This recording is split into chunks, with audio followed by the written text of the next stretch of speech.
Okay, magandang araw ho sa inyong lahat mga kababayan. JDB uli ang inyong abang lingkod. Pag-usapan natin ngayon, ito hong si FL, si Francis, Leo, the fake, Marcos. Grabe ho ang pagpapakabayaning ginawa nito ha. Grabe ang sakripisyo niya. Alam niyo ho ba ang nangyari? Ha? Ito hong si FL, hindi ho ba ito ay naideklara ng COMELEC na panggulo, nuisance candidate. Diba? Pambihira naman din kasi itong COMELEC. Bakit nyo naman dineklarang nuisance ito? Dati nang nakatakbo ito.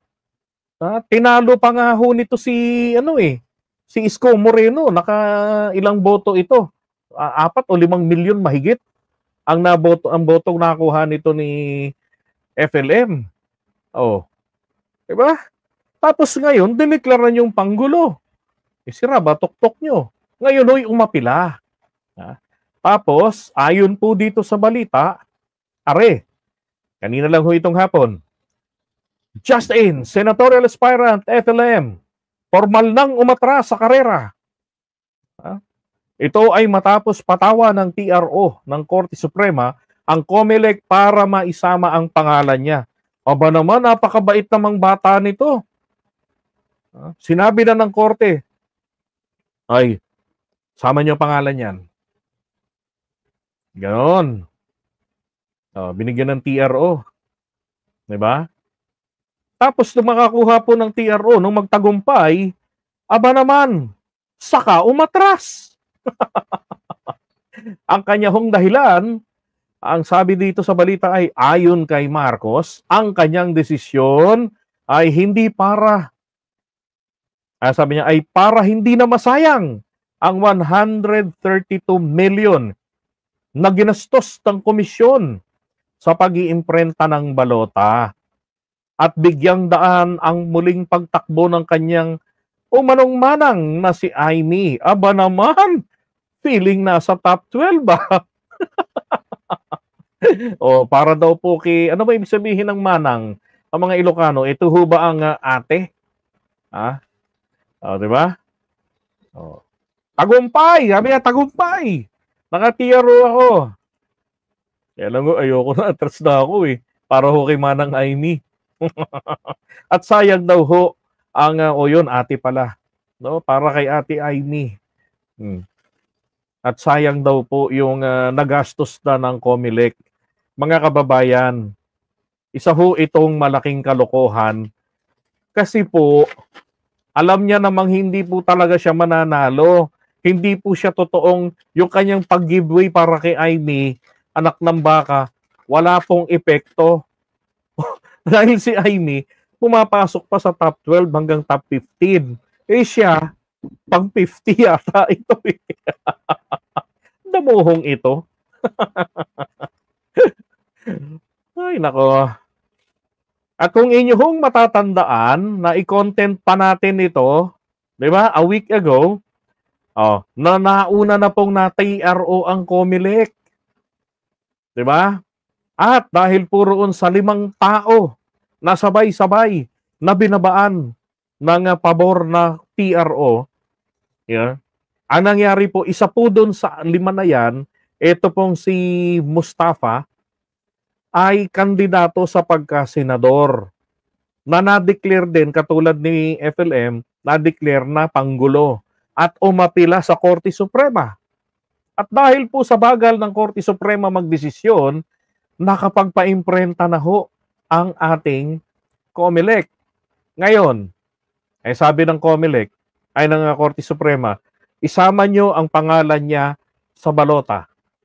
Edi hinto, wala na, baliwala na yung baliwala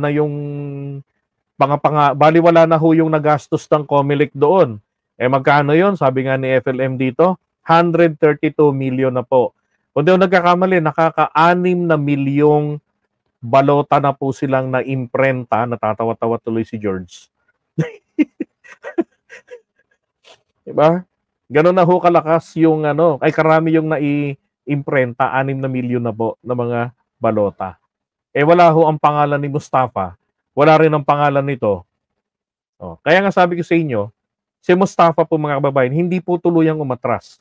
Okay? Ini-enjoy niya ang TRO niya. Ito pong COMELEC ay pinatigil ang imprenta at ngayon malamang ang ginagawa ay re-redesign ng mga template para po sa printing diyan sa National Printing Office sa NPO. Hanggang ngayon ngayon lumabas pa ang pangalan nito, so kailangan na naman nilang ulitin, baguhin yung kanilang mga template.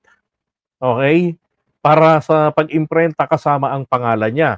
Kaya lang sabi niya, ayoko na. Para sayang yung 132 million eh. Tsaka para makapasok si Manang Aimee. Naks naman. Di ba? Iyan yung magkapatid.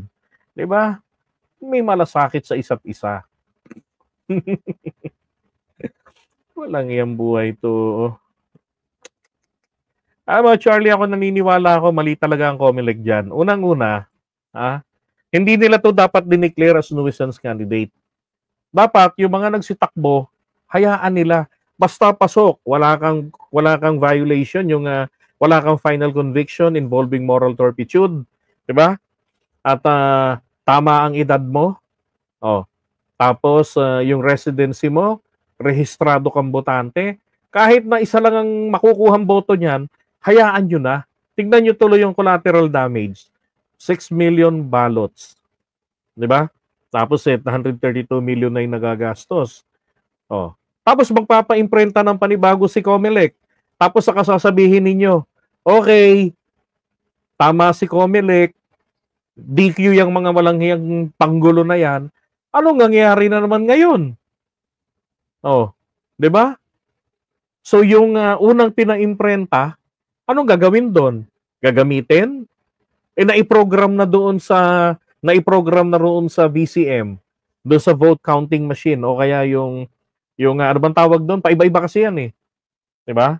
Basta yung reader niyan, yung ganon. Yung susubuan ng balota, nakaprogram na isang katutak na yung pangalan. Tapos sasabihin bigla ng Korte Suprema, tama si COMELEC. Panggulo nga yung mga yan. Hindi dapat kasama ang pangalan. Patay. 'Di ba? So mangyayari po rito, tuloy-tuloy lang imprenta niyan. Pagdating ng mag-declare ang COMELEC na hindi na yan ng mga nuisance talaga, okay, bahala ng taong bayan kung maisama pa yung pangalan nila sa pag-shades o hindi na. Di ba dapat maaga pa lang kasi nagdidesisyon na po ang Korte Suprema.